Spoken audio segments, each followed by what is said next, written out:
Text 49। Yes प्रभु जी।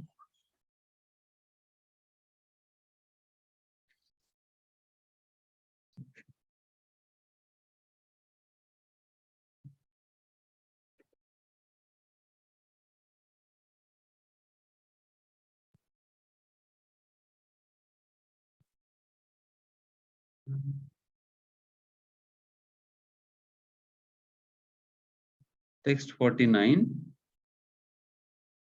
विदुरोऽपि परित्यज्य प्रभासे देहमात्मनः कृष्णावेशेन तच्चित्ता पितृभिः स्वक्षयं ययौ। हरे कृष्ण प्रभु जी, धन्यवाद प्रणाम। तीर्थाटन के लिए गए हुए महात्मा विदुर ने प्रभास में अपना शरीर त्यागा। चूंकि वे भगवान श्री कृष्ण के विचार में मग्न रहते थे, अतः उनका स्वागत पितृलोक के निवासियों ने किया, जहां वे अपने मूल पद पर लौट गए।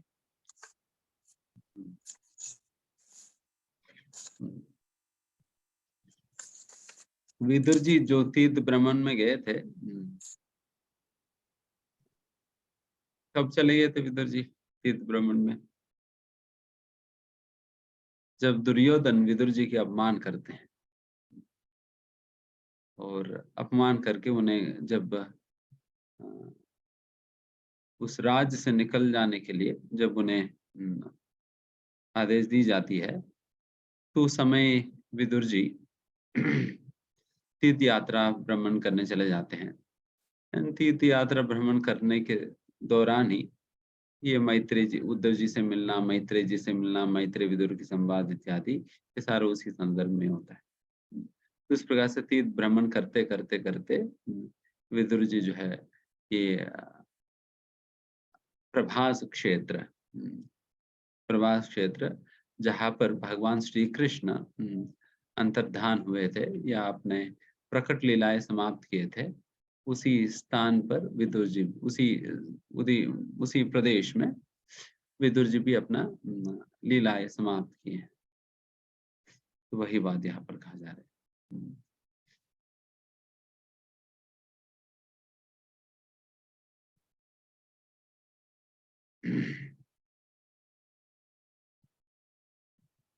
पितृलोक वापस लौटे, और पितृलोक क्यों वापस लौटे थे? क्योंकि वहीं से आए थे। क्योंकि विदुर जी ये स्वयं यमराज जी थे।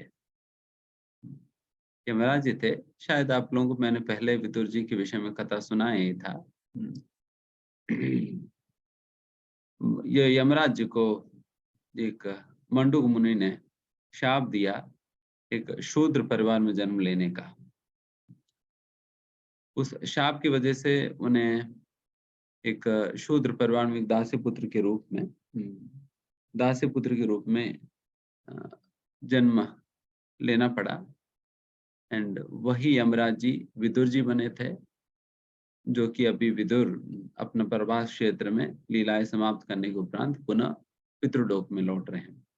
ये यमराज जी पितृलोक की राजा, यमराज जी पितृलोक के राजा है, तो उसी स्थान पर वापस लौटे। तो यहाँ पर श्रील प्रभुपाद जी लिखते हैं कि पांडव और विदुर में यही अंतर है कि पांडव भगवान के शाश्वत निजी सेवक है, निजी संघ है।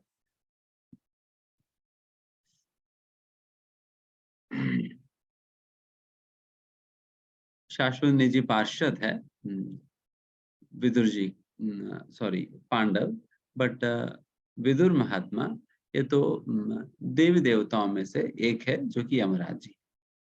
तो इस प्रकार से पांडवों में और विदुर जी में ये अंतर है।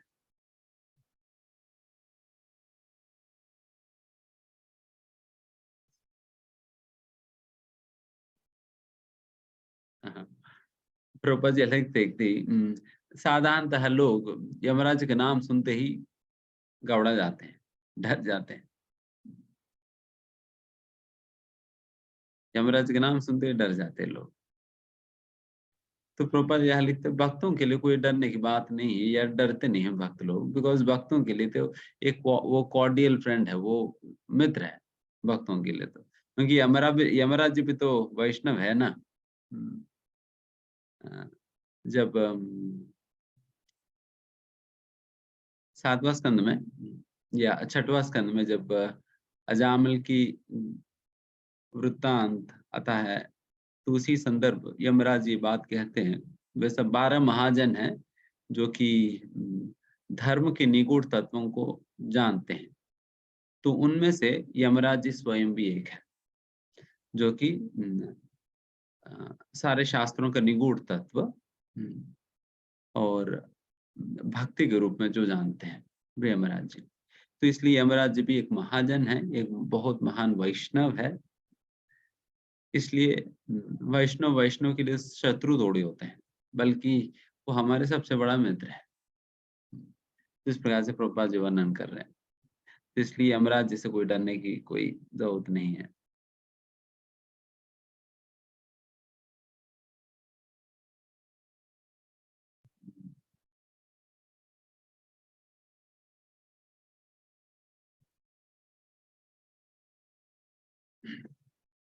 एंड विदुर जी इतना उत्तम प्रकार के जीवन जिए थे, एंड साथ ही साथ ऐसा प्रचार भी किए हैं, जिसकी वजह से धृतराष्ट्र जैसा एक बहुत ही आसक्त व्यक्ति को भी उद्धार करने की एक माध्यम बने विदुर जी। क्योंकि विदुर जी डांटे तो तभी तो धृतराष्ट्र निकल पाए ना।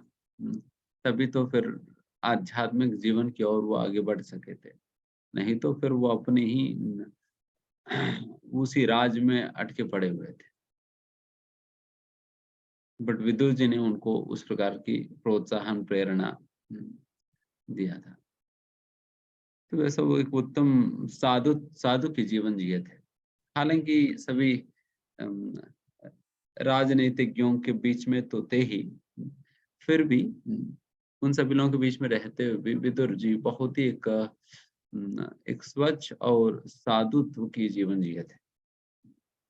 इसलिए तो भगवान जब हस्तिनापुर आए थे, तब भगवान विदुर जी का घर जाना चाहा, ना कि दुर्योधन के पास, क्योंकि ऐसा उत्तम श्रेणी का वैष्णव रहे विदुर जी, है ना।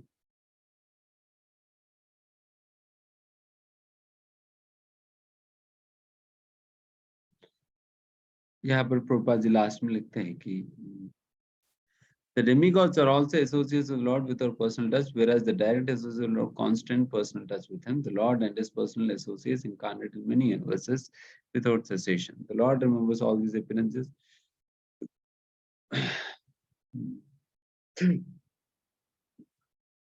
देवी देवताएं भी भगवान के ही पार्षद है, और भगवान के जो निजी पार्षद है वो तो भगवान के पार्षद है ही।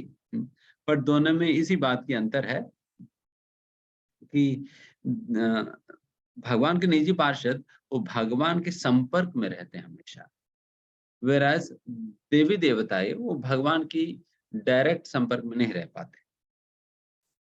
ये बस ये अंतर है दोनों में। और जब भी भगवान किसी भी प्रकार के अवतार लेते हैं, तब कई देवी देवताओं को भी आदेश दिया जाता है कि वे भी भगवान की लीलाओं के अंतर्गत सहायता प्रदान करने हेतु वो भी पृथ्वी पर जन्म ले। तो उसी प्रकार से भगवान के निजी पार्षद भी भगवान के साथ साथ ही यहाँ पर इस धरातल पर जन्म लेकर भगवान की लीलाओं में एक मुख्य भूमिकाएं निभाते हैं। तो उस प्रकार से देव देवताओं का भी अपना एक रोल है, एंड फिर साथ ही साथ भगवान के जो निजी पार्षद है उन सभी लोगों का भी एक भूमिका रहता है भगवान की लीलाओं के अंतर्गत। तो जिस प्रकार से आप यहाँ पर भी देख सकते हैं, पांडव जो भगवान के निजी पार्षद है, वे भी भगवान की लीलाओं में जो महाभारत की लीलाओं में वो लोग भी भाग लिए हैं। एंड उसी प्रकार से विदुर जी जो कि यमराज जी थे, तो उन्होंने भी भाग लिया। तो इस प्रकार से दोनों प्रकार के पार्षद धरातल पर आकर भगवान की लीलाओं में भाग लेते हैं। द्रौपदी च तदाज्ञाया पतिनामनपेक्षताम् वासुदेवे भगवती हि एकांतमतिर आपतम्।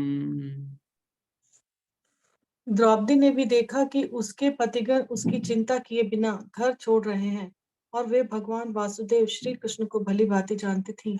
अतः वे तथा सुभद्रा दोनों भगवान श्री कृष्ण के ध्यान में लीन हो गईं और अपने अपने पतियों के समान गति प्राप्त की।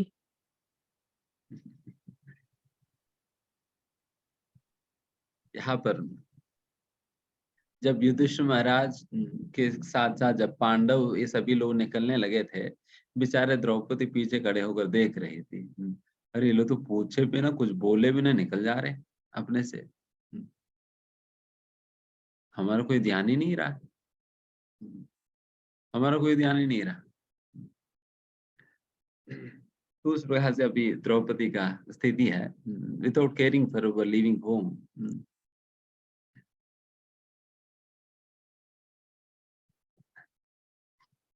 क्योंकि जब निकलना होता है, सभी लोगों से पूछताछ कर निकलते नहीं है। अगर सोचो कि अगर युधिष्ठिर महाराज को इनको निकलना है, अर्जुन को अगर पत्नी से कहे कि मैं थोड़ा सा जा रहा हूँ, ठीक है ना, आप रहिए, कहे के निकलेंगे तो निकलने देंगे? निकलने कभी नहीं देंगे। और पूछ कर समझा बुझा कर निकलने को प्रयास करेंगे तो कभी नहीं निकलने देंगे, क्योंकि आसक्ति है उस प्रकार की है। क्या करें? इसलिए धृतराष्ट्र भी जब निकले थे, तभी धृतराष्ट्र ने अपनी पत्नी गांधारी तो पीछे पीछे चल पड़ी, बट संजय को भी नहीं कहा, जो जीवन भर उनके साथ थे। इसलिए वो बहुत दुखी हो गए थे, मुझे पता ही तक भी नहीं करके। इसलिए यहाँ पर भी पांडव ये सभी भी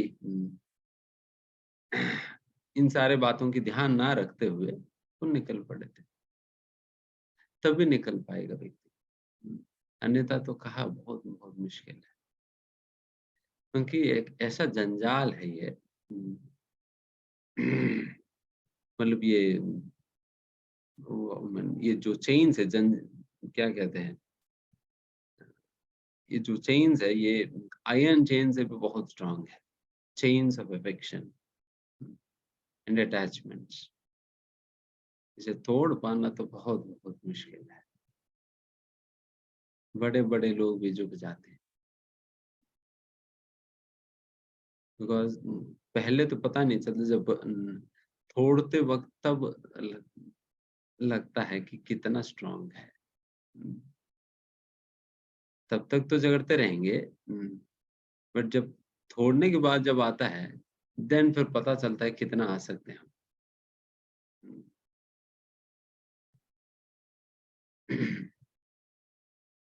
तो यही यहाँ पर भी हम देख सकते हैं कि पांडव जब निकलते वक्त द्रौपदी परवाह नहीं किया, उनसे पूछा तक भी नहीं कि आप भी साथ साथ चलोगे क्या, पूछा नहीं।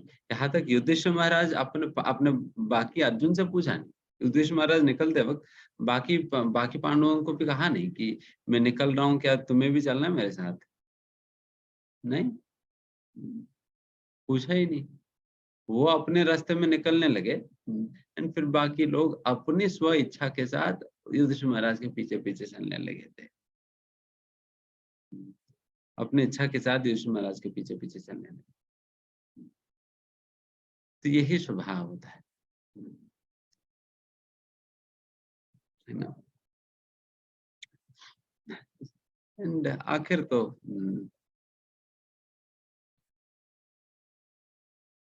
चाहे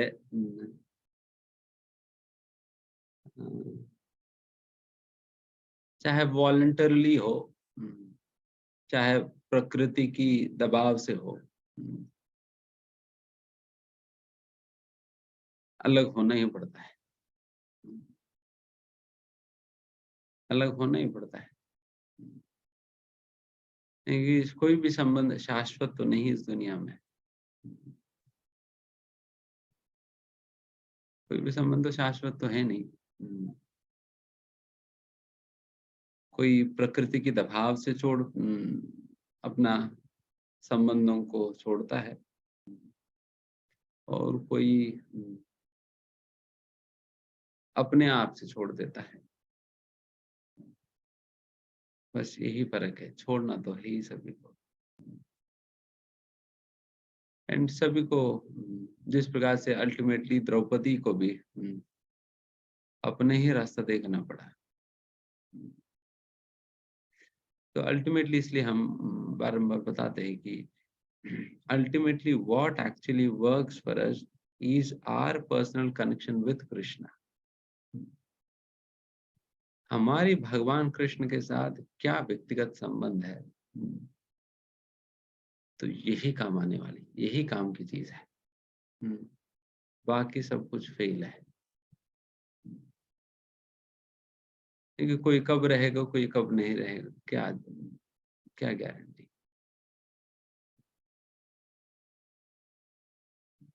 हालांकि यहाँ पर युधिष्ठिर महाराज, पांडु, ये सभी तो विशुद्ध भक्त है, बट फिर तब भी जब निकलते वक्त तो कुछ कहा नहीं, पूछा नहीं,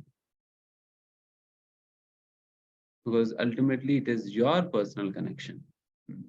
आपकी व्यक्तिगत संबंध, यहाँ पर द्रौपदी का व्यक्तिगत संबंध है भगवान कृष्ण के साथ।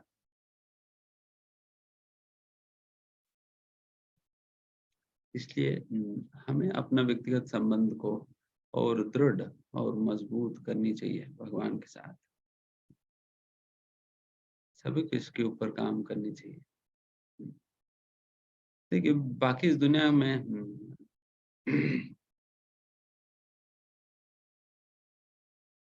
कोई भी परिस्थिति या किसी भी प्रकार की स्थिति आकर हमसे बाकी सब कुछ छूट तो सकता है। कोई भी स्थिति, स्थान, गति कोई भी शाश्वत तो नहीं है। कुछ भी हो सकता है। बट एक चीज, इस दुनिया का कोई भी शक्ति आपसे अलग नहीं करा सकती है। इस दुनिया को कोई भी शक्ति एक चीज को आपसे ले नहीं सकती है, वे है आपकी भक्ति। चाहे लोग आपको गलत आरोप लगाकर आपको जेल में डाल भी देंगे, बट आपसे भगवान के नाम जप करने की विधि को छुड़वा तो नहीं पाएंगे।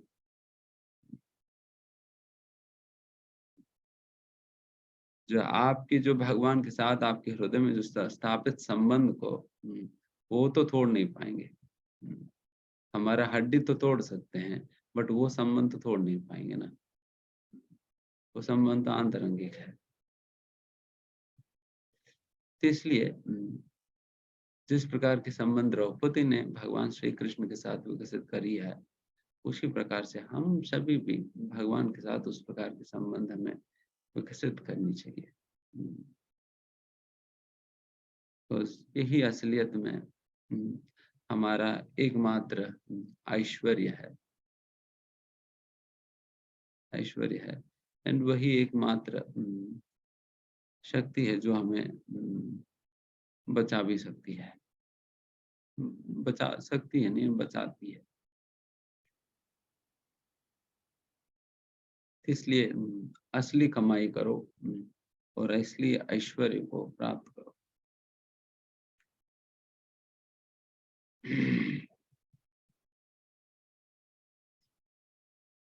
एंड यहाँ पर ये भी देख ही सकते हैं कि किस प्रकार से द्रौपदी भी जब युधिष्ठिर महाराज जी और बाकी पांडव जब निकलने लगे, तब उन्होंने रोका नहीं, हालांकि आसक्ति तो रहेगा, पत्नी होने के नाते आसक्ति तो रहेगा, बट उन्हें पता है कि क्या सही क्या गलत है, तो उसके आधार पे फिर उन्होंने रोका भी नहीं।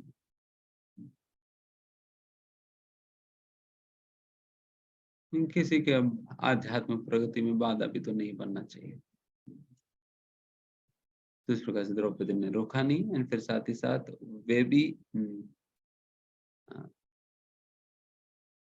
अपने रास्ते में निकलना चाहा, फिर वो भी आगे बढ़ी। युधिष्ठिर महाराज की बाकी पांडवों की पद चिन्ह में वो भी आगे बढ़ गई। तो इस प्रकार से पांडव और द्रौपदी का विषय से हम ये सारे बातें समझ सकते हैं, किस प्रकार से पांडव यहाँ पर इसलिए रिटायरमेंट का मतलब ये होता है कि पूर्ण रूप से भगवान की भक्तिमय सेवा में संलग्न होना। एंड इस प्रकार की सेवा के लिए जब वो लोग निकल पड़े, तब द्रौपदी का अत्यंत आसक्ति था अपने पतियों के प्रति, बिकॉज उन्होंने जीवन भर खूब उनकी सेवा करी। बट फिर भी जब ये पांडव जब निकलने लगे, तब उन्होंने रोका नहीं या बाधा नहीं बना या मना नहीं करी, बल्कि उन्हें जाने दिया। एंड फिर वे भी उसी पद पर चलने लगे। उस प्रकार की एक ये सारा कुछ वैसे ही तभी संभव हो पाता है जब व्यक्ति का एक ब्रॉड माइंड है। ब्राह्मण का मतलब ब्रॉड माइंडेडनेस है। एक विशाल हृदय के साथ जब व्यक्ति सोचने लगता है, तब उन्हें ये सारे बातें क्लियरली पता चलता है। तो ये हम द्रौपदी की व्यवहार में देख सकते हैं। एंड अल्टीमेटली फिर द्रौपदी ने क्या किया, सुभद्रा मैया के साथ मिलकर दोनों पूर्ण रूप से भगवान की स्मरण में और सेवा में बिल्कुल तल्लीन रहे।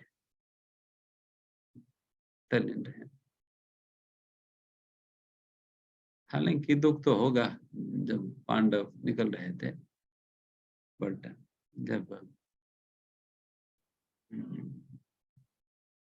बट वे इसको कैसे फेस किया, अपने आप को पूर्ण रूप से भगवान की स्मरण में एब्जॉर्ब करके। इसलिए यहाँ पर बताया जा रहा है द्रौपदी और सुभद्रा दोनों मिलकर इस प्रकार से थॉट्स ऑफ कृष्ण, भगवान के श्री कृष्ण के स्मरण में पूरा तल्लीन रही। एंड इस प्रकार से करने की वजह से उनको भी वही गति प्राप्त हुआ जो गति अपने पतियों को प्राप्त हुई।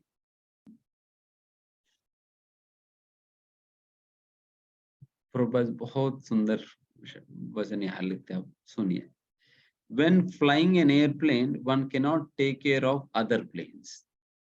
Everyone has to take care of his own plane, and if there is any danger, no other plane can help another in that condition. Hari बोल हो गया।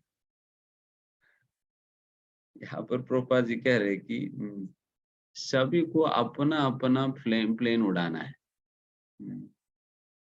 अगर तुम्हारी प्लेन में गड़बड़ी है तो मैं आकर मदद तो नहीं कर सकता हूँ, क्योंकि मुझे भी तो अपना प्लेन उड़ाना है। मैं अपना प्लेन को छोड़कर तो मैं तुम्हारे प्लेन में खो दूंगा नहीं, तो हमारा भी प्लेन क्रैश हो जाएगी। समझ रहे हैं ना? तो सभी को अपना अपना प्लेन हैंडल करना होगा। एंड यही प्रयास होता है गुरु शिष्य के संबंध में, काउंसलर के संबंध में, यही प्रयास होता है। सभी को सक्षम बनाने का प्रयास की जाती है ताकि हर एक व्यक्ति अपना प्लेन उड़ाने में सक्षम बने। इसलिए जल्द से जल्द सीख लीजिए कैसे कैसे प्लेन उड़ाना है, कब कौन सा कंट्रोल दबाना है, टर्बुलेंस आने पे क्या करना है, क्या नहीं करना है, सीख लेना। फिर चलाने लगो, तब चलाइए।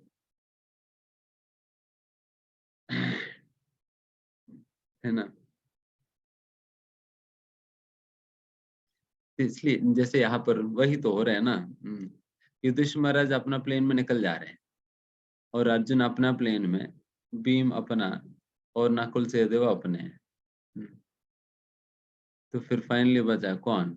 द्रौपदी बच गई, फिर वो भी अपना प्लेन पकड़ लिया और सुभद्रा माता के साथ फिर दोनों मिलकर प्लेन पकड़ लिए थे। बिकॉज़ वो प्लेन उड़ाना पहले सीख लिया, तभी तो उड़ उड़ पा रही है ना।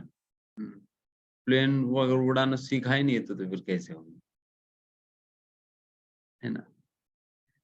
तो इस प्रकार से सभी प्लेन उड़ाना सीखिए, क्योंकि सब अल्टीमेटली सभी का अपना-अपना रास्ता देखना ही है।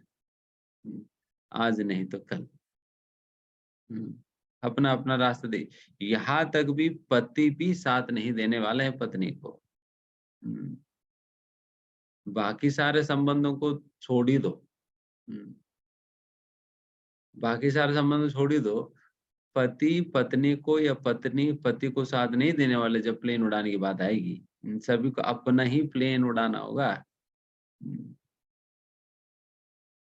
एक माता-पिता को, एक अपना बच्चा को, माता अपना प्लेन उड़ाएगी, पिता अपना प्लेन उड़ाएँगे, बच्चे अपने उड़ाएँगे। सभी को उड़ाना ही पड़ता है।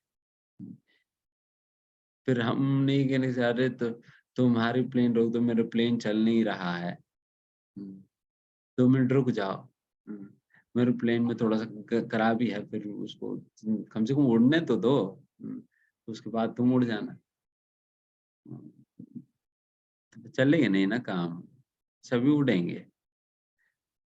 यहाँ पर द्रौपदी ने कहा नहीं कि युधिष्ठिर महाराज को 2 मिनट रुक जाइए, मैं भी चलता हूँ तुम्हारे साथ। पीछे बिठा देना।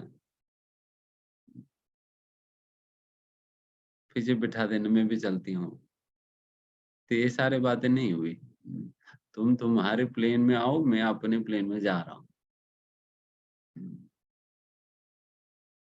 तो इसलिए तो कहा जाता है ना, कोई किसी का नहीं है इस दुनिया में। न पत्नी पति का है, पति पत्नी का है, न माँ बेटे का है, बेटा माँ का है। सभी किनके हैं? सभी भगवान के हैं। तो इसलिए जल्दी से जल्दी प्लेन उड़ाओ और पहुंच जाइए भगवान के पास। तो तभी तो हो पाएगी।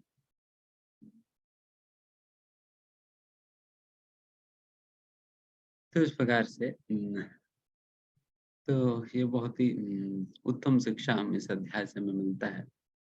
पांडवों के जीवन से, द्रौपदी के व्यवहार से बहुत उत्तम शिक्षा हमें मिलता है। फिर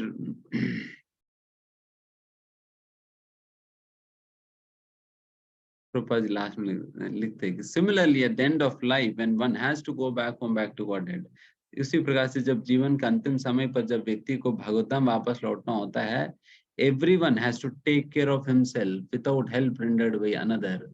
हर एक व्यक्ति को अपना स्वयं का ही ध्यान रखना होगा। किसी से अपेक्षा मत रखिए कि मेरा काउंसलर आएगा, मेरे ये आएंगे, मेरे वो आएंगे, इनको इनको मैंने इतने मदद किया, ये कम से कम तो ये तो आ ही जाएगा। कोई नहीं आने वाला। हुँ, कोई नहीं आने वाला। हम अपना रास्ता देखना होगा, अपना रास्ता देखना होगा।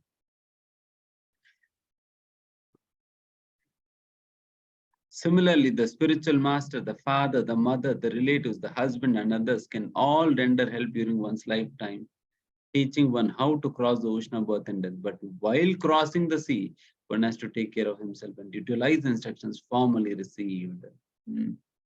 इसलिए आप बताए जा रहे हैं कि जब जीवित है तब तक ही कोई किसी को किसी प्रकार का मदद कर सकता है, कुछ उपदेश दे सकता है, ये कर सकता है, वो कर सकता है। बट जब संसार पार करने के समय आ जाता है, तब सभी को अपना-अपना देखना पड़ेगा।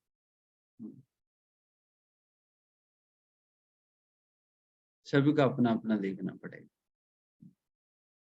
उस समय तो केवल जो गुरुजनों ने जो शिक्षाएँ दी हैं, जो अलग-अलग शिक्षा गुरुओं के माध्यम से जो भी हमें शिक्षाएँ प्राप्त हुई है, बस उन शिक्षाओं के आधार पर ही हम आगे अपने उड़ान चलाना होगा,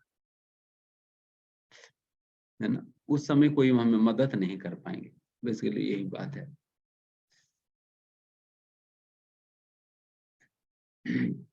Draupadi had five husbands, but none of them asked Draupadi to come with them.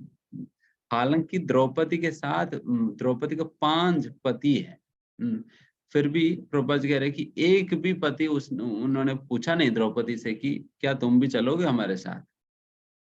नहीं, नहीं पूछा ही नहीं। मना कर दिया तो फिर चल पड़ गया, तो ये भी बात नहीं हुआ। पूछा ही नहीं, यहाँ तो पूछा ही नहीं। दूसरी प्रकार से यह अपेक्षा मत रखना कि पूछेंगे, कोई बात नहीं, ये पूछ लेंगे, तो नहीं होने वाली है।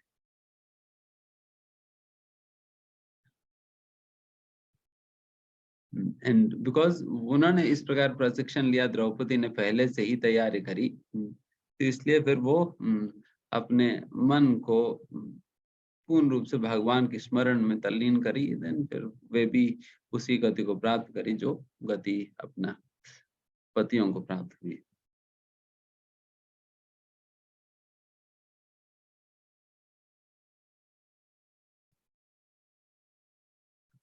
यश्रद्धये तद्भगवत्प्रियाणां पाण्डवसुतानाम् इति सम्प्रयाणम् शृणोति अलं स्वस्ति अयनं पवित्रं लब्ध्वा हरो भक्ति उपैति सिद्धिम्। पांडु पुत्रों द्वारा जीवन के परम लक्ष्य भगवत धाम के लिए प्रस्थान का यह विषय अत्यंत शुभ तथा परम पवित्र है। अतः जो भी इस कथा को भक्ति भाव पूर्वक सुनता है वह जीवन की परम सिद्धि भगवत भक्ति को निश्चय ही प्राप्त करता है। तो यहाँ पर ये जो कथा श्रवण करने के फल बताए जा रहे हैं, इस प्रकार से पांडव किस प्रकार से भगवत धाम को प्राप्त किए हैं। अगर इस कथा को श्रवण करने से कथा का श्रवण करना बहुत ही मंगलप्रद है और बहुत ही शुद्ध करने वाली है। इसलिए कोई भी श्रद्धा के साथ, भक्ति भाव के साथ कोई इस प्रकार कथा का श्रवण करता है, वो भक्ति को प्राप्त करता है और अंतिम में वो परम गति को, परम सिद्धि को भी प्राप्त करता है। तो इस प्रकार से इस श्रुति फल कहा जाता है। इस प्रकार की जो श्रुति फल मतलब श्रवण करने से तुम्हें क्या फल मिलेगी। ये कथा जैसा गजेंद्र मोक्ष है, गजेंद्र मोक्ष की कथा का श्रवण करने से क्या फल मिलेगा। अच्छा, बुरे सपने नहीं आएंगे या कुछ इस प्रकार की कुछ बातें होती है। तो इसी प्रकार से यहाँ पर पांडव की जो रिटायरमेंट या पांडव किस प्रकार से भगवत धाम को प्राप्त किए हैं, इसकी कथा श्रवण करने से यहाँ पर श्रुति फल बताए जा रहे हैं। श्रुति फल क्या बताए जा रहे हैं, तो उन्हें भक्ति की प्राप्ति होगी एंड फिर परम सिद्धि का भी प्राप्ति होगी।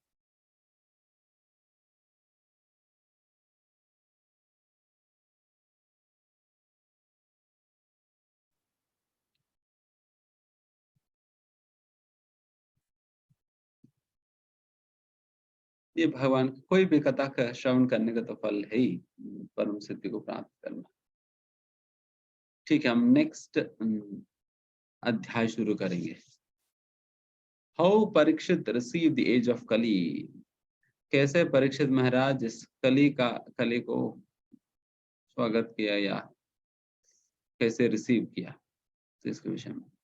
सूता वाचा ततः परीक्षित द्विजवर्य शिक्षया महिम महाभागवतस्य शासः यथा हि सूत्याम् अभिजात कोविदा समादिशन् विप्र महद्गुणस्तथा। श्रील सुत गोस्वामी ने कहा, हे विद्वान ब्राह्मणों, तब महाराज परीक्षित श्रेष्ठ द्विज ब्राह्मणों के आदेशों के अनुसार महान भगवत भक्त के रूप में संसार पर राज्य करने लगे। उन्होंने उन महान गुणों द्वारा शासन चलाया जिनकी भविष्यवाणी उनके जन्म के समय पटु ज्योतिषियों ने की थी।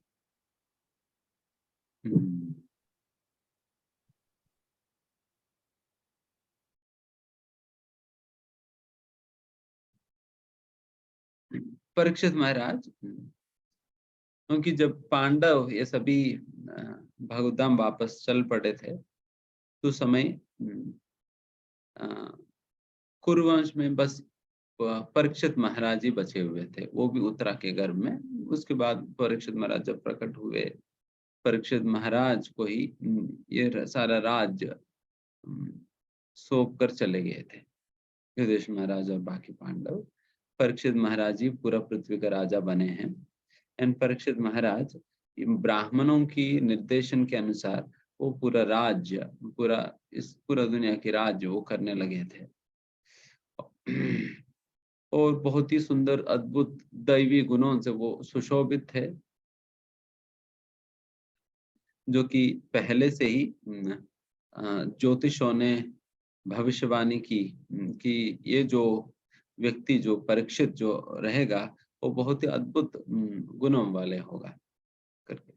एंड फिर उसी भविष्यवाणी के अनुसार ही परीक्षित महाराज जी अद्भुत अद्भुत गुणों के साथ ब्राह्मणों के निर्देशन में वो राजभार संभाल रहे थे।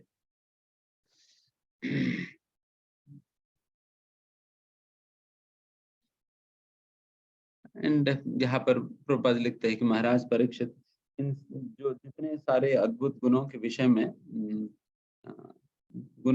जो भविष्यवाणी करे हैं अपने ज्योतिषों ने, तो उन सारे गुणों को परीक्षित महाराज ने कैसे प्राप्त किया? भगवान की भक्ति करके, भगवान की भक्ति करके सारे गुणों को प्राप्त किया। गीता भागवतम के अंदर कहा जाता है, यस्यास्ति भक्तिर् भगवती किंचन सर्वे गुणैः तत्र समास्ते सुरा। सर्वे गुणैः, सारे गुण समाहित हो जाता है उस व्यक्ति के अंदर जो व्यक्ति भगवान की भक्ति करेगा। समासते सुरा, सुरा मतलब दैवी देवता है। सारे दैवी गुण उनके अंदर समाहित हो जाएंगे अगर कोई भगवान की भक्ति करेगा तो। एंड उसी प्रकार से कहा जाता है कि हराव भक्तस्य कुतो महत् गुना। कहाँ से गुण होंगे एक ऐसा व्यक्ति में जो कि भगवान की भक्ति ही नहीं करता हो। जो भगवान की भक्ति ही नहीं करता है, उनमें कहाँ से अच्छे गुण आ सकती है। इसलिए हम केवल भगवान की भक्ति करें तो निश्चित रूप से सारे के सारे दैवी गुण हमारे अंदर आकर वो स्वयं हमारे में वास करने लगेगी। इसलिए हमें केवल भक्ति करनी है, बाकी अपने आप आएंगी। बट इसका एक कॉन्ट्रास्ट भी हमने सुना था कि जैसे बृहद भागवतामृत के अंतर्गत एक कथन में ये भी कहा जाता है कि एक संदर्भ में ये भी कहा जाता है कि एक साधक को इन गुणों का अभ्यास भी करनी चाहिए, गुणों का अभ्यास भी करनी चाहिए। बट साथ ही साथ ये भी समझना होगा कि ये गुण मेरे अंदर तभी प्रकट होंगे जब मैं भक्ति करूंगा। बाकी जब आप गुणों को प्रैक्टिस करेंगे वो केवल प्रैक्टिस के लेवल पर होगी। जब वो गुण जब स्वयं अपने आप स्वयं एव स्फुरति, जो आपके अंदर स्वयं अपने से ही स्फुरित जब होगी, देन फिर वो गुण परफेक्शन का गुण होगी। मतलब एक तो humility in practice, humility in perfection. वो परफेक्शन कभी भी प्रैक्टिस से परफेक्शन कभी नहीं आने वाली है। प्रैक्टिस से कभी परफेक्शन नहीं आएगी, वो केवल आभास मात्र में ही हो रह जाएगी। परफेक्शन कब तब दिखेगा जब भक्ति की वजह से नेचुरली प्रकट होगा, तभी परफेक्शन आएगी उस गुण में। तो इस प्रकार से वह भागवतम में इस प्रकार से कहा गया है कि हमें भगवत भक्ति ही करनी चाहिए, बाकी सारे गुण अपने आप प्रकट होंगे। तो दूसरी ओर ये भी कहा गया है बृहद भागवतम में कि हमें उसके अभ्यास भी तो करनी चाहिए। अभ्यास इसलिए काम आता है कि ताकि हम अपराध इत्यादि करने से हम बच जाएंगे, क्योंकि प्रैक्टिस नहीं करेंगे ना, देन फिर अपराध कर जाएंगे। अगर कोई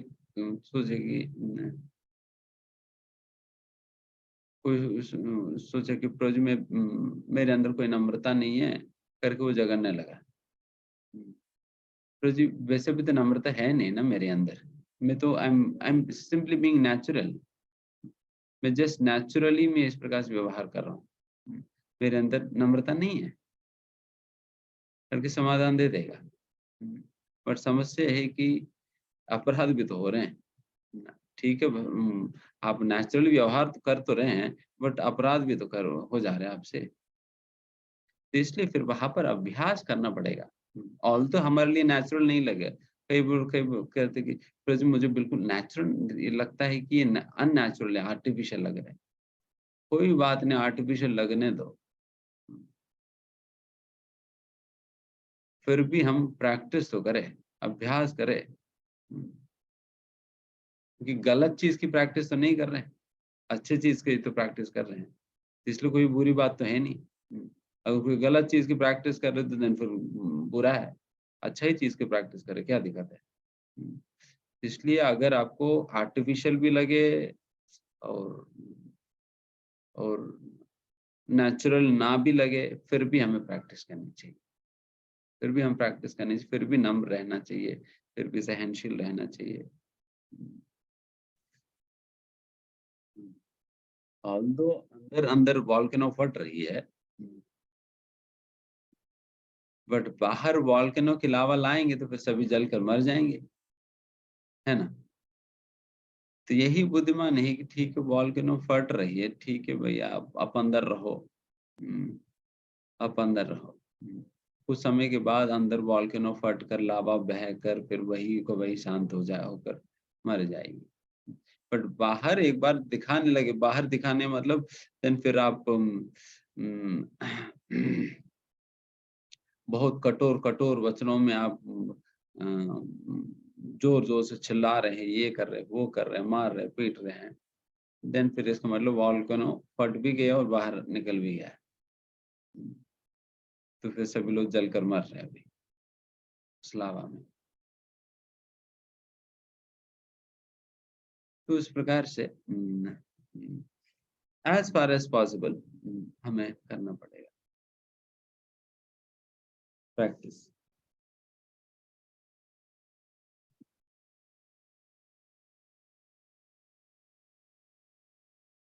ठीक है एनीवेज़।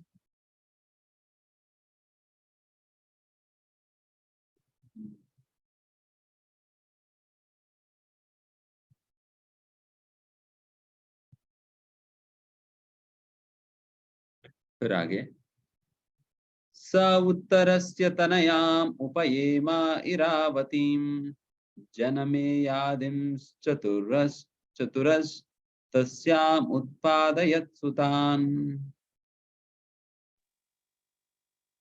राजा परीक्षित ने राजा उत्तर की पुत्री इरावती से विवाह किया और उससे उन्हें ज्येष्ठ पुत्र महाराज जन्मेजय सहित 4 पुत्र प्राप्त हुए। तो परीक्षित महाराज की शादी किनसे हुआ? इरावती, जो कि उत्तरा राजा का पुत्री है। इरावती इरावती से परीक्षित महाराज की शादी हुआ। फिर उनके माध्यम से 4 पुत्र प्राप्त हुए उन्हें, जिनमें से प्रमुख थे जन्मेजय।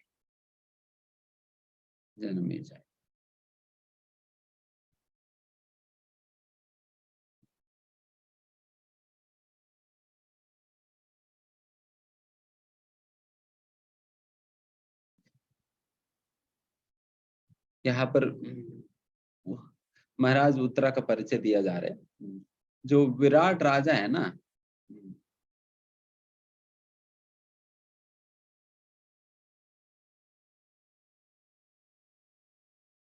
विराट राजा का पुत्र है उत्तरा। उत्तरा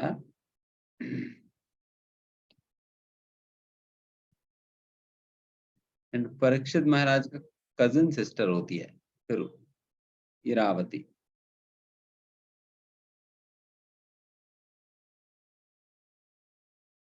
यहाँ पर महत्वपूर्ण बात कह रहे कि इरावती हालांकि महाराज परीक्षित का कजिन सिस्टर है, बट फिर भी दोनों की शादी इसलिए प्रामाणिक है क्योंकि दोनों एक ही गोत्र से नहीं है।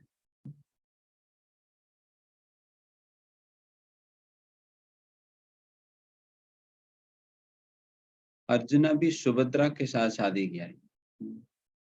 She was his maternal cousin sister.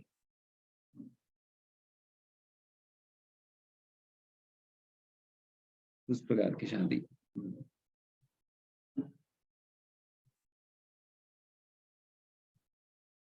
महाराज जन्मेजय के विषय में परिचय दिया जा रहा है।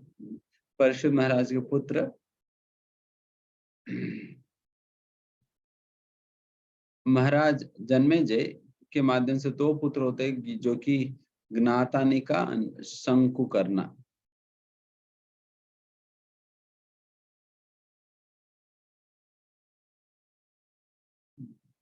फिर आगे काफी कहानी है।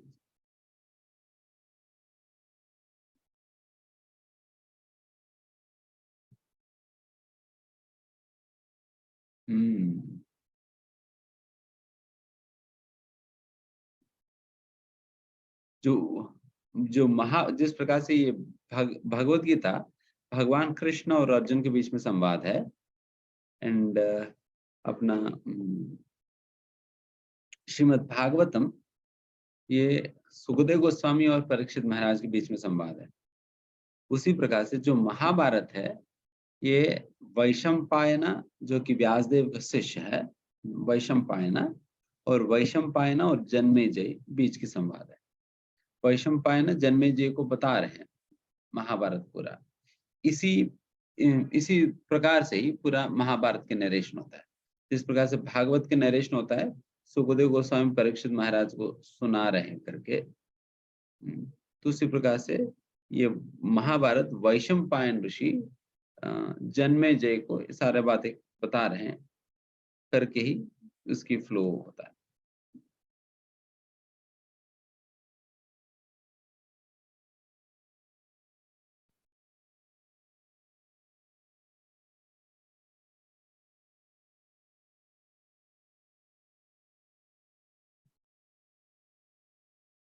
नेक्स्ट, आजहारस्वमेधां स्त्रीन् गंगायां भूरि दक्षिणान् शारद्वतं गुरुं कृत्वा देवा यत्राक्षि गोचराः। महाराज परीक्षित ने कृपाचार्य को अपना गुरु चुनने के बाद गंगा के तट पर 3 अश्वमेध यज्ञ किए। इन्हें आगंतुकों एवं निमंत्रितों को पर्याप्त दक्षिणा देकर संपन्न किया गया। इन यज्ञों में सामान्य लोग भी देवताओं का दर्शन पा सके। परीक्षित महाराज ने अपने गुरु के रूप में कृपाचार्य को उन्होंने स्वीकार किया और उनकी निर्देशन में उन्होंने 3 अश्वमेध यज्ञ संपन्न किए थे गंगा नदी के तट पे।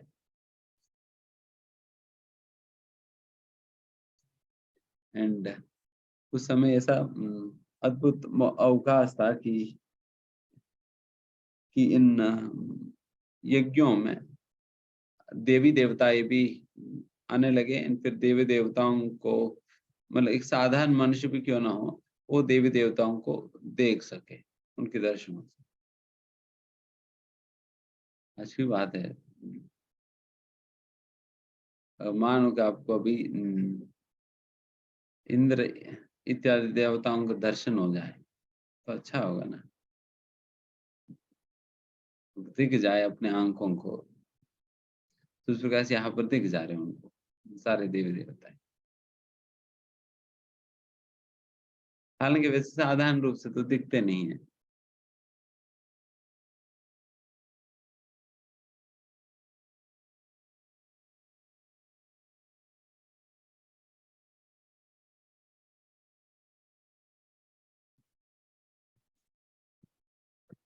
एंड वैसे उस समय तो देवी देवताएं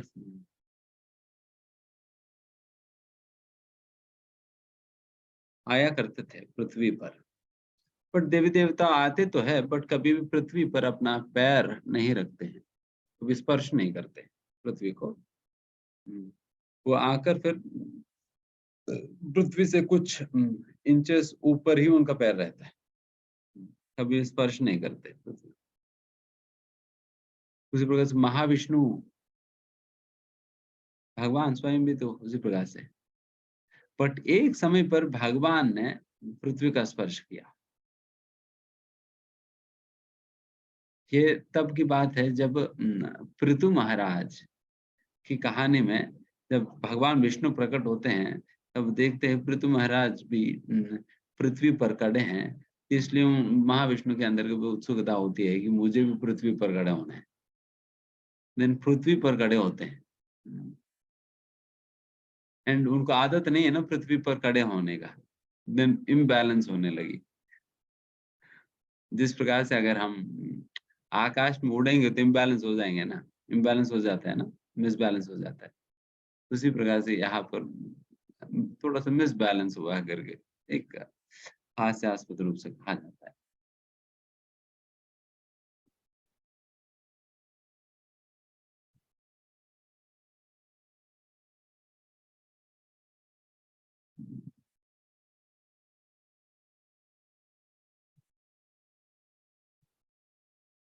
नेक्स्ट, निजग्राहुजसा वीरा कलिं दिग्विजये क्वचित् नृपालिंगाधरं शूद्रं नंतम गोमिथुनं पदा।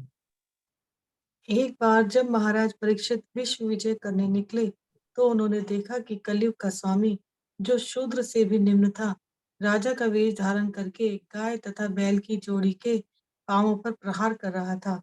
राजा ने उसे पर्याप्त दंड देने हेतु तुरंत पकड़ लिया। दूसरी प्रकार से जब महाराज परीक्षित अपने भ्रमण कर रहे थे, उन्होंने देखा कि कलियुग कलि पुरुष जो कि एक शूद्र से निम्न श्रेणी का है, तो वे एक राजा के वेश में गाय को मार रहे थे।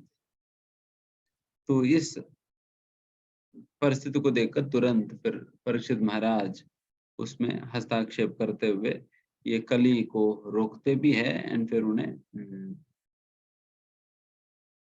उन्हें उचित दंड देने का प्रयास भी करते हैं।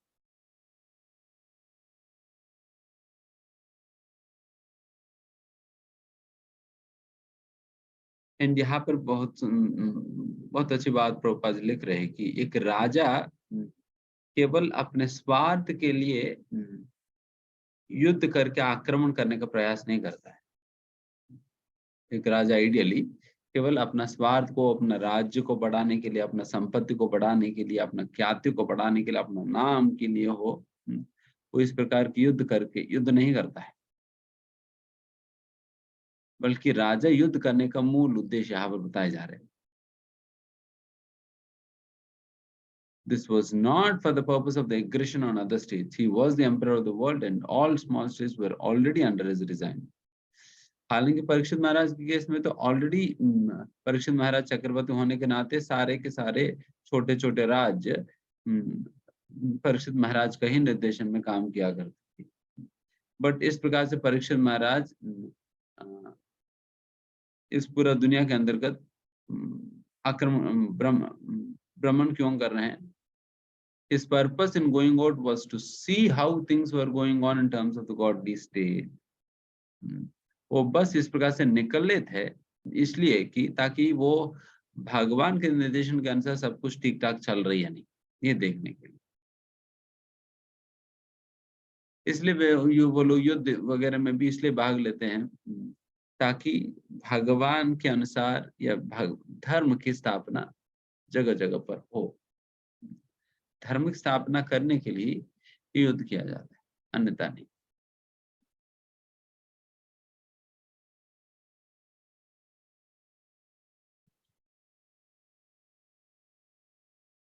एंड यहाँ पर परीक्षित महाराज उस प्रकार के संरक्षण एक गाय को दे रहे हैं। हालांकि इस जब प्रजा की शब्द होता है प्रकृष्टेन जायते इति प्रजा, प्रकृष्टि रूपेण जायते इति प्रजा, प्रजा का डेफिनेशन है ये। तो इसका मतलब यह है कि जो भी उस राज्य के अंतर्गत चाहे पेड़ पौधे हो, चाहे एक जानवर हो, जो भी उस राज्य के अंतर्गत जन्म लेती है वो प्रजा के अंतर्गत ही गिना जाता है। प्रजा का मतलब केवल मनुष्य नहीं है, प्रजा का मतलब केवल मनुष्य नहीं है, बल्कि मनुष्य के साथ साथ पेड़ पौधे भी प्रजा के अंतर्गत ही आते हैं, और कोई जानवर भी उसी के अंतर्गत आते हैं। इसलिए एक राजा का कर्तव्य जब राजा कर्तव्य सारा प्रजा को संरक्षण देने का होता है। ऐसा नहीं कि केवल मनुष्यों को ही संरक्षण देना है।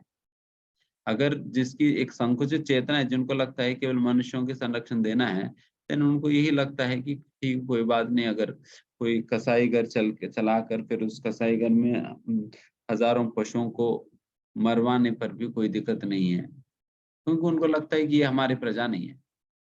बट यहाँ पर क्लियरली बताया जा रहा है वे भी प्रजा ही है। ये सारा पशु भी प्रजा है, और उनको भी उचित संरक्षण देना राजा का कर्तव्य बनता है। राजा का कर्तव्य बनता है। जिस प्रकार से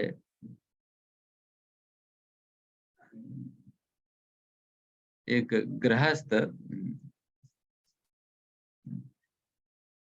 जब आप घर के मुखिया होते हो, तो घर पे जो भी जीव है आपके संरक्षण में है, तो खिलाओ पिलाओ,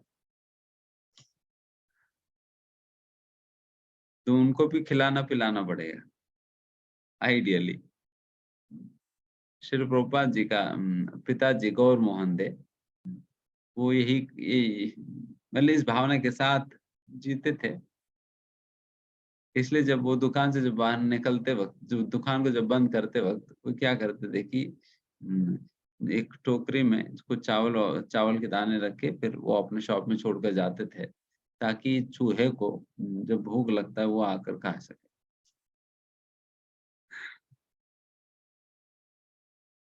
तो उस प्रकार उनको ध्यान जाता है। तो इस प्रकार से जो भी जानवर भी है, फिर उनका भी देखभाल करने की जिम्मेदारी रहता है राजा पे। तो सभी को ही संरक्षण देना होता है, केवल मनुष्यों को ही नहीं, बल्कि सभी जीवों को।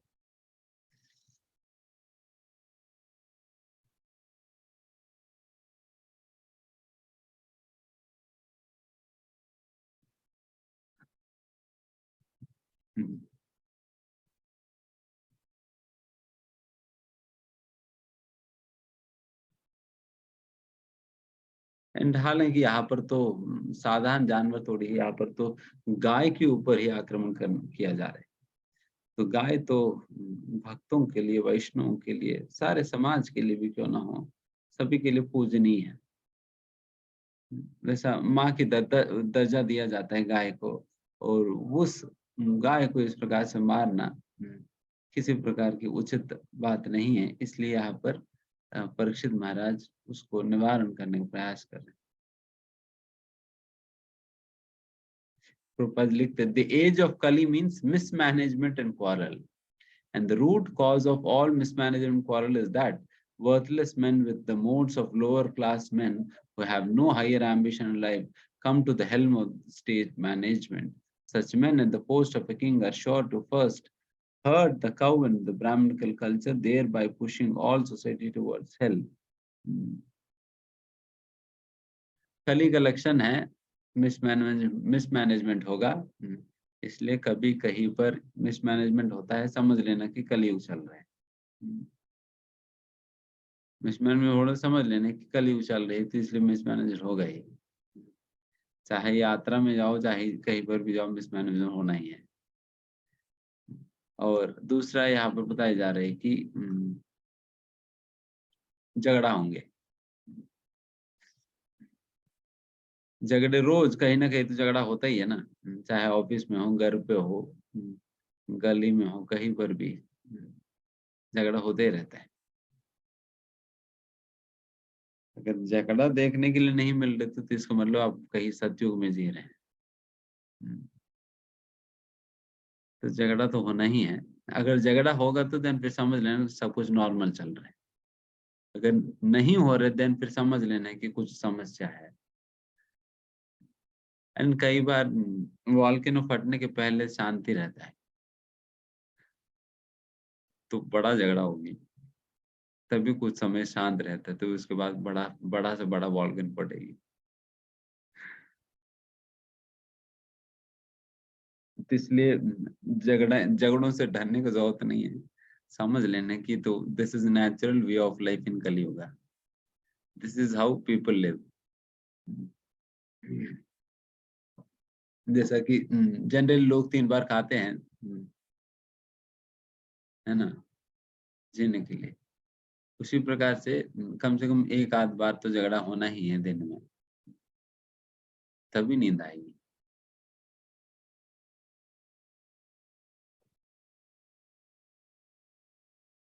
एंड इस प्रकार की चीजें इसलिए हो रहे बिकॉज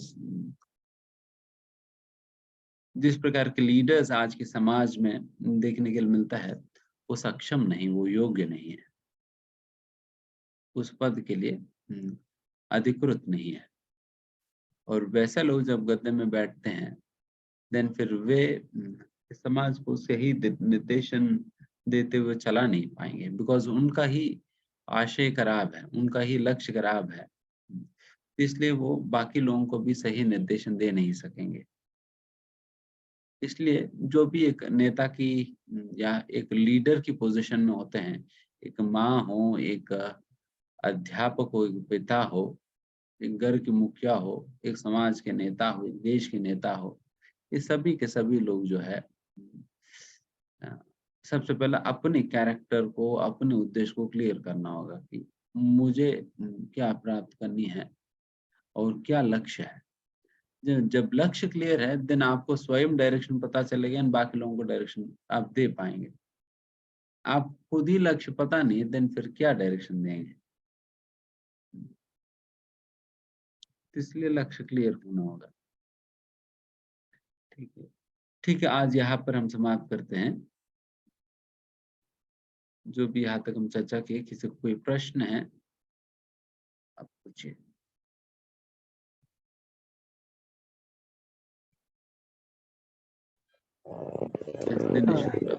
हरे कृष्णा प्रभु जी, दंडवत प्रणाम। हाँ, प्रभु जी, तो 2 थोड़ा सा क्वेश्चन है और एक थोड़ा सा रियलाइजेशन है मेरा। मैं हर बार यही बोलता हूँ, मैं कोशिश कर रहा हूँ गीता भगवत मतलब भक्ति के मार्ग पे आगे बढ़ने का और अपना भक्ति का मार्ग को थोड़ा सुगम करने का। तो मैं एक धर्मेंद्र प्रभु जी हैं, उनके साथ भक्ति वृक्ष कक्षा में भी हूँ। तो हम लोग एक दिन एक धर्मेंद्र प्रभु जी हैं भोपाल में, तो मैं उनके साथ भक्ति वृक्ष कक्षा में भी हूँ। तो हम लोग एक दिन ऐसे कुछ डिस्कस कर रहे थे कि जैसे कुछ सांसारिक चीजें भी हमको बीकानेर की इंद्राणी का बड़ा अच्छा लगता है, रसमलाई अच्छा लगता है। तो प्रभु जी कह रहे थे कि हम जब बैकुंठ धाम जाएंगे तो इसके पूरा तालाब है, समुंदर है, आप पूरा। तो एक चीज ये था कि हम लोग जैसे आत्मा इस युग, इस मतलब धरती पे मनुष्य जीव मतलब इस मोटरसाइकिल का यूज कर रही है भोगने के लिए अच्छी बुरी चीजों को। तो वैकुंठ में किस रूप में आत्मा हमको वहां पे मिलती है जिससे हम भगवान की सेवा या चाहे जो भी इंद्राणी कप का सेवन कर सकते हैं। दूसरी बात ये कि जैसे आपके से सुन रहा था मैं, तो जो देवता लोग आते हैं धरती पे, तो धरती पे पैर नहीं रखते हैं, ऐसा क्यों, क्या रीजन? आपकी प्रश्न है कि पहला प्रश्न, कौन सा शरीर मिलेगा जिससे हम इस जो भी आप जी जी प्रभु जी, जी बेवरेज कह रहे हो उसकी भोग कैसे करेंगे? जी जी, क्योंकि हम लोग बड़ा एक्साइटेड थे। आपने एक बार बोला था प्रभु जी की राधा रानी के किचन में कोई भी डिश रिपीट नहीं होती है, और श्रीमती राधा रानी एक बार में 100 चूल्हे पे काम करती है।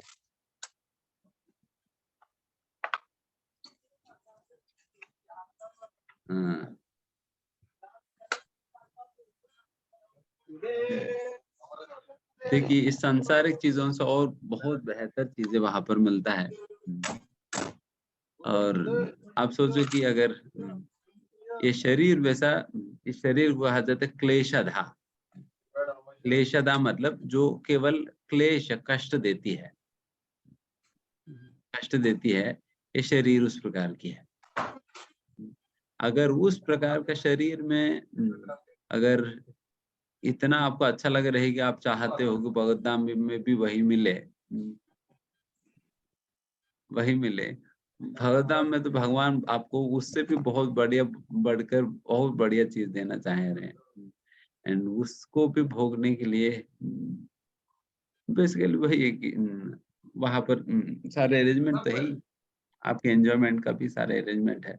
बट बात यह है कि व्यक्ति भगवत धाम में एंजॉय करने के लिए नहीं जाता है, बल्कि एंजॉयमेंट देने के लिए जाता है। तब तक तो एंट्री नहीं होता। मैं भागवत गीता पढ़ रहा था अभी कल ही, तो एक लाइन देखा था कि मतलब भगवत धाम जाकर के और भगवान के संगीत संकीर्तन में भाग लेने का मौका, तो साधन क्या होगा, यही है ना मेरा क्वेश्चन के लिए। साधन वहां पर भी आध्यात्मिक शरीर होता है, वहां पर आध्यात्मिक शरीर होता है। इस आध्यात्मिक शरीर जो कि सच्चिदानंद विग्रह ही है, जो कि इस प्रकार की जड़ शरीर नहीं जो कि बूढ़े हो जाती है, बीमार पड़ जाती है, उस प्रकार की शरीर नहीं, बल्कि एक आध्यात्मिक शरीर मिलता है जो कभी बूढ़ा नहीं बनता, कभी मरेगा नहीं, कभी जन्म होगा ना कोई बीमारी होगा, उस प्रकार के शरीर मिलेगा। कितना बढ़िया शरीर है। अभी देखो दूसरा कोरोना आ रहा है, बिल्कुल, मैं तो डरने लगा हूँ, मेरे को जाना है वापस। फिर अभी आपको वो कौन सा बेवरेज वो हाथ में दे भी दिया जाए, फिर भी डर डर डर के पिएंगे। अगर वहां पर है तो कोरोना आ जाए, कुछ भी आ जाए, वहां पर तो कोई बीमारी नहीं पड़ेगा, कोई मरेगा नहीं। यहाँ पर तो हमेशा सुख के साथ साथ दुख है। ठीक है। दूसरा क्वेश्चन, देवता लोग धरती पर क्यों नहीं पैर रखते हैं? इतना गंदा स्थान है, हम नाले में पैर रखते हैं। तो, भगवान ने ही तो बनाया ना धरती। हम नाले भी तो हम ही लोग बनाते हैं। नाले तो हम लोगों ने बनाया, तो धरती तो भगवान ने दिया नहीं। नाले भी तो हमारी मनुष्य ने ही बनाया, बट फिर भी हम नाले में पैर तो नहीं रखते हैं, वो तो गंदा स्थान है। दूसरी प्रकार से ये भी इतना गंदा स्थान है कि आप स्पर्श भी नहीं करना चाहते लोग। समझ गए प्रभु जी, कनेक्ट कर लिए, ठीक, धन्यवाद, दंडवत प्रणाम। यस, रूपाली माता जी।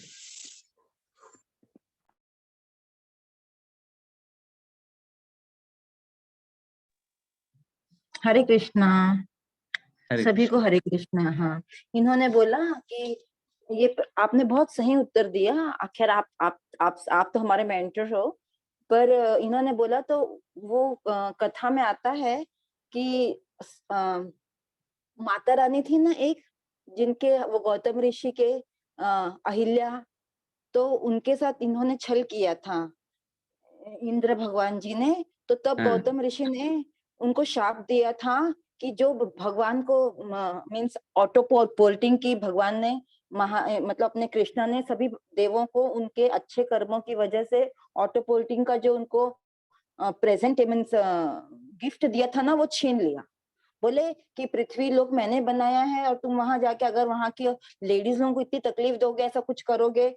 मतलब झूठा उन्होंने उनके हस्बैंड का रूप ले लिया ना, क्योंकि उनके पास वो सब पावर्स दिए हुए थे, तो उन्होंने उनके हस्बैंड का रूप लेके उनके पास चले गए वो, और समागम करके वो बिचारी फिर उनके हस्बैंड ने उनको पत्थर का बना दिया। तो फिर राम जी ने अहिल्या तारी, फिर उन्होंने हाथ शिला पर जाके अपना पैर रखा, तब जाके वो फिर से लिविंग बीइंग बनी। तो फिर उन्होंने शाप दे दिया कि अब से कोई भी अगर देवता यहाँ आएगा और किसी को करेगा तो वो वापस अपने लोक पे नहीं जा पाएगा और उनको मीन्स वो अभिशप्त हो जाएंगे।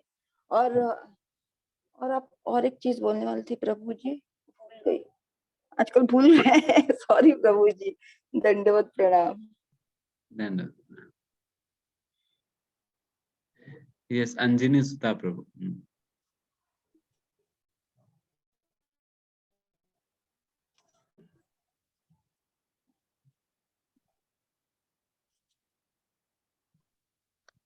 पितृलोक मतलब यमराज जी का लोक है, जैसे यमपुरी, यमलोक वगैरह भी जो कहते हैं, जहाँ पर जहाँ पर फैसला होगी, जजमेंट होता है, लास्ट जजमेंट। क्योंकि विदुर जी यमराज जी है ना स्वयं।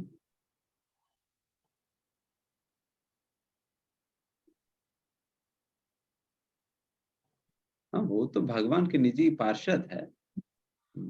यहाँ जैसे भगवान गीता में कहा ही है ना, मैं और आप कई बार हमने जन्म लिया है, बट मुझे याद है तुम्हें याद नहीं है करके। उसी प्रकार से भगवान का जहाँ पर भी लीलाएं होनी है, तो वहां पर भगवान के साथ साथ पांडव भी जन्म लेते हैं, वहां उन लीलाओं में भाग लेने।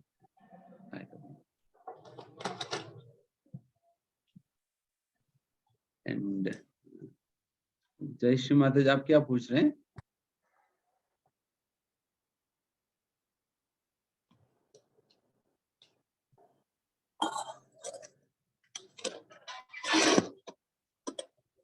Hare Krishna, Prabhuji, Dandavat Pranam. Prabhuji, last class mein I have asked you one question na about your realization. Like my son also hears you na, तो कभी कभी मैं सोचती हूँ कि आप लोगों की रियलाइजेशन भी ही लिसन सो दैट, क्योंकि वो अभी इतना छोटा है ना, तो उसको लगता है कि दिस लाइन इज नॉट, मतलब इसमें लाइफ क्या होगा क्या नहीं। तो आई यूज्ड टू एक्सप्लेन, तो थोड़ा सा आप अपने रियलाइजेशन बताएं प्रभु जी। आई रियली बेग यू प्रभु जी। गौरंग रियलाइजेशन,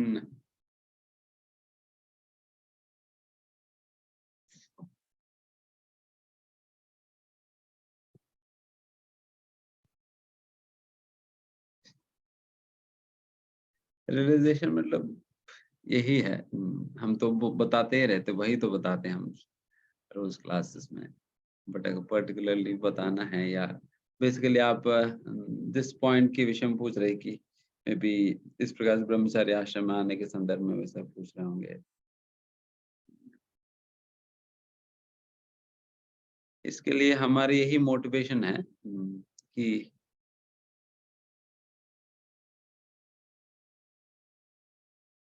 मैं अपना जीवन केवल मैं अपने लिए ही नहीं जीना चाह रहा था।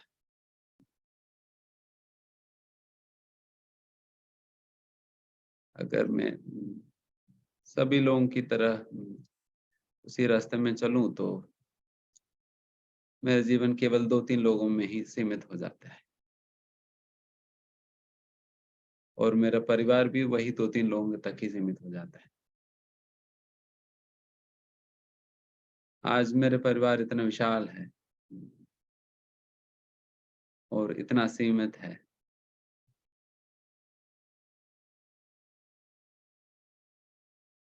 तो इसलिए हर कोई मेरे परिवार का हिस्सा बन जाते हैं। नहीं तो फिर वही 2-3 लोग ही मेरा अपना रह जाता है। कभी मेरा परिवार इतना बड़ा तो नहीं हो पाता है जितना कि अभी है, और फिर 2-3 लोगों में ही मेरा सारा समय, जीवन, सब कुछ निकल जाता है। अपने लिए कमाना, अपने लिए खाना, अपने लिए सब कुछ करना। बट ऐसा आचार्यों की आशीर्वाद, प्रेरणा, कृपा रही है, जिसकी वजह से आज हमें ऐसा सौभाग्य प्राप्त हुआ, जिसके लिए हमें अपने विषय में सोचने का ही जरूरत नहीं पड़ता, बल्कि सारा दिन, सारा समय अपने सिवा बाकी सारा चीजों को सोचने में जाता है। तो इस प्रकार की आनंद और अनुभूति बाकी अन्य कार्यों में तो कभी नहीं प्राप्त होता है।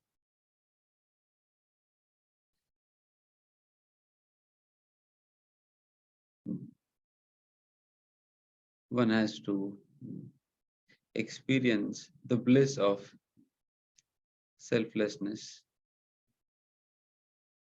तभी समझ पाएगा,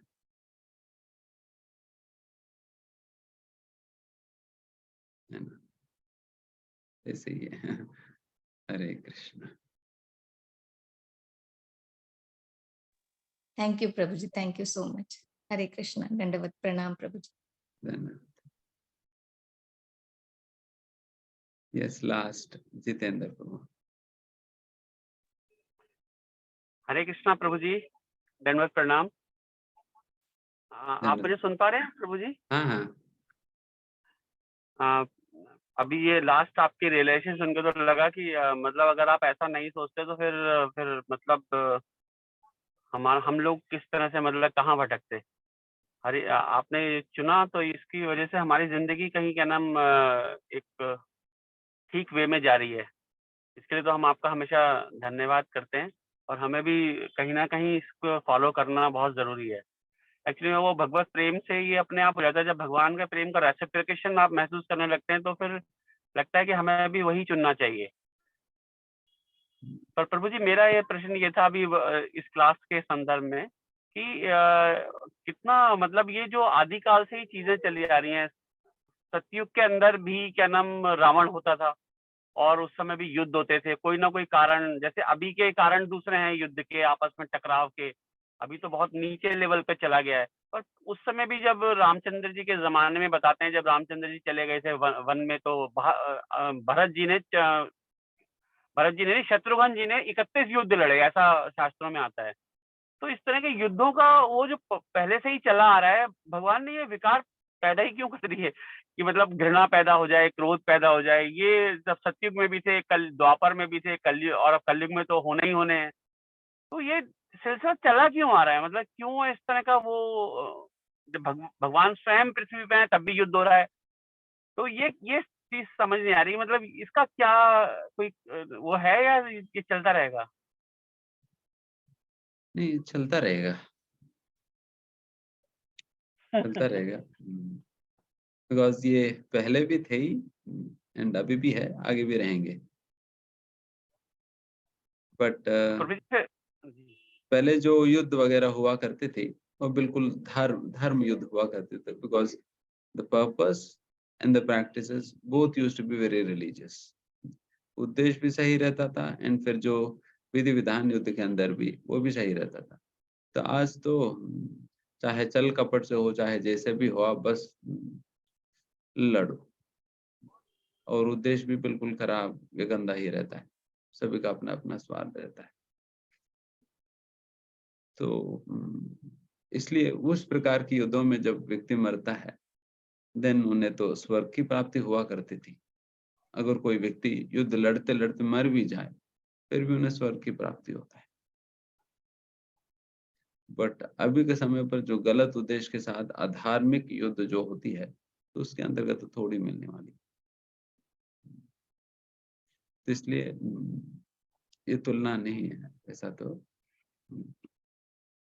बट डेफिनेटली ये जो क्रोध इत्यादि इत्यादि सारे चीजें इस दुनिया के अंतर्गत इसलिए है क्योंकि ये सारे गुण भगवान में भी है। क्योंकि भगवान कह ही रहना हम सर्वस्व प्रभु हो, तो भगवान ही सारा चीजों का स्रोत है। भगवान से ही सारी चीजें प्रकट हुई भी है। बट वही है कि हम क्या स्वीकार कर रहे हैं, ये हमारी प्रश्न है। हम अच्छे चीजें स्वीकार करना चाहेंगे या बुरे स्वीकार करना चाहेंगे, किस प्रकार की चीजें स्वीकार करना चाहेंगे, वो हमारी चॉइस है। तो यही है प्रभु जी। पर जब चैतन्य महाप्रभु इस संसार में जब उन्होंने ये हरि नाम का कीर्तन किया और पहुंचाया, और जब उनको काजी ने क्या नाम रोका और फिर वो 1 लाख लोगों के साथ वहां पहुंच गए, उन्होंने रिटेलिएट किया उस तरह से। पर आज के समय में तो वो जो रिटेलिएशन का जो वो है वो बदलता चला जा रहा है। तो क्या भक्तों को हर तरह से तैयार रहना चाहिए या सिर्फ मतलब भक्ति के माध्यम से सिर्फ वो मतलब एक की प्रार्थना करें कि हाँ सब लोग सही हो जाएं और सब लोग ऐसे हो जाएं? पर आजकल तो दूसरी वे में चल रही है कहानी। जैसे आपने बताया था मायापुर धाम में भी सुरक्षा के लिए कई चीजें चल रही हैं इस तरह से। तो हमें भगवत गीता का फिर एक पार्ट तो ये है भक्ति का पार्ट, नाम जप का पार्ट, शरणागति का पार्ट। दूसरी तरफ भगवान शरणागति के में अर्जुन को बता रहे हैं कि शरणागत होना कैसे है। अगर युद्ध भी लड़ना है तो मेरे निमित्त लड़ो। तो फिर हम भी उन सब चीजों के लिए को सीखें क्या, उन सब चीजों को करने के लिए, अपने धर्म की रक्षा के लिए, अपने समाज की रक्षा के लिए, अपने ब्रह्मांड की रक्षा के लिए। मतलब हमें किस तरह से समर्पित होना चाहिए? यस, हमें एक तो हमारी हमारे आश्रम के अनुसार, वर्णाश्रम के अनुसार जो भी हमारे उपयुक्त धर्म होता है, जिस प्रकार की रोल एंड रिस्पॉन्सिबिलिटी हमारी समाज के अंतर्गत दिया जाता है वर्णाश्रम के अनुसार, उसको हमें ठीक ढंग से निभानी चाहिए। अगर क्षत्रिय है तो फिर क्षत्रिय की तरह लड़ने के लिए भी तैयार होनी होगी। और ब्राह्मण की कर्तव्य दी गई है, देन ब्राह्मण की पोशाक में हमें कार्य करना होगा, क्योंकि ब्राह्मण देन फिर वो जिस प्रकार से आप देखिए विश्वामित्र ब्राह्मण है, जब ताटका राक्षस उनकी यज्ञ में विघ्न डाल रही थी, आप सोचिए कि क्या विश्वामित्र के पास इतना भी शक्ति नहीं कि एक राक्षस को रोक सके या मार सके?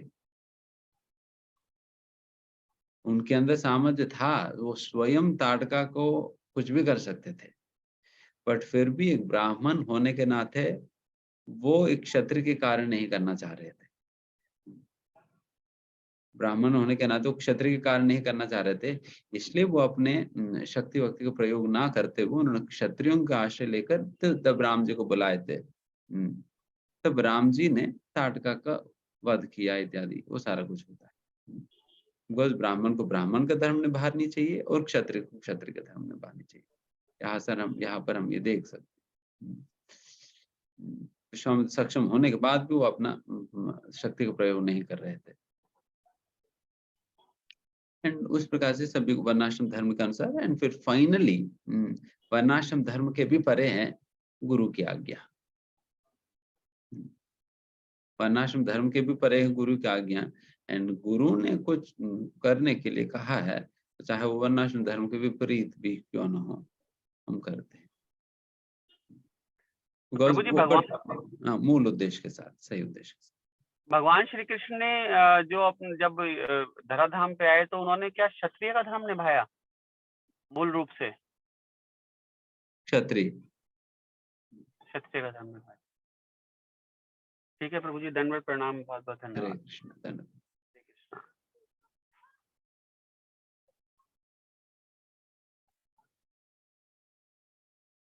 ओके, धन्यवाद। हरे कृष्णा।